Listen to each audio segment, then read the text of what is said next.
আসসালামু আলাইকুম। আমাদের পেশেন্ট আরিফ ভাই উনি আমার কাছে আসছে। ওনার বাসা হচ্ছে চট্টগ্রামে। তো ওনার প্রবলেম ছিল যে ওনার হেমরয়েডস ছিল 3rd ডিগ্রি। মনে হতো যে কোদ দিলে কিছু একটা বের হয়ে যাবে একটা ভাব ছিল। তো আমরা ওনার পরীক্ষা নিরীক্ষা করে আমরা দেখি যে ওনার পাইলসের প্রবলেম ছিল 3rd ডিগ্রি। তো আমরা তার অপারেশন করি জুলাই মাসের 2 তারিখে। হাইব্রিড টেকনিকে লেজার সার্জারি করি। আজকে অপারেশনের পরে সর্বপ্রথম আসছে। আমি ভালোভাবে চেক করে দিছি, আল্লাহর মতে সে খুব ভালো আছে, সুস্থই বলবো। ওনার হাসি দেখলে বোঝা যাচ্ছে। তো আমি বেশি কথা বাড়াবো না, কারণ কথা বেশি বললে কেউ দেখা যায় কি যে শুনে না। তো পেশেন্টের কথার উপরেই সবকিছু। আরিফ ভাই কিছু বলেন। আসসালামু আলাইকুম। আমি স্যার এখানে আসলে আমার বাড়ি চট্টগ্রাম। আমি এর আগে একটা চিকিৎসা করেছিলাম এক জায়গায়। উনি অপারেশনবিহীন চিকিৎসা করেছিলাম, আমাকে বলে সুস্থ হয়ে যাবেন এসে এগুলো বলছিল। বলার পরে ওখানে আমার যাওয়ার পরে ওখানে স্যার খবর পাইছে কীভাবে এটা বলতেছে আপনাদেরকে।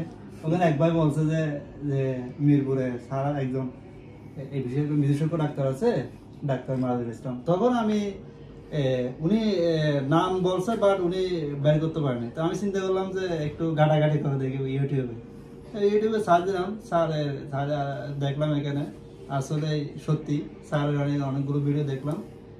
ভিডিও দেখার পরে স্যারের কাছে আসছিলাম। এরপরে স্যারকে দেখাইছিলাম, দেখানো মনে হয় ঠিক 1 মাস পরে মনে হয় স্যারের কাছে আবার অপারেশন ডেট দিয়ে আসছিলাম আর কি।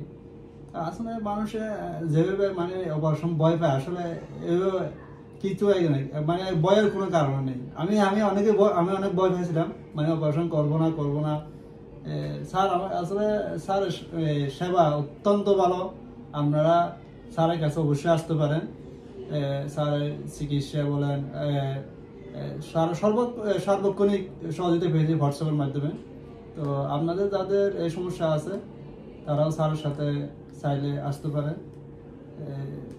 আমার জন্য দোয়া করবেন, স্যারের জন্য দোয়া করবেন। স্যারকে আল্লাহ সুস্থ রাখুক এবং আমাদের অনেক রোগী আছে চট্টগ্রামের যারা আমার কাছ থেকে সেবা নিচ্ছে। আলহামদুলিল্লাহ সবাই আলহামদুলিল্লাহ ভালো আছে।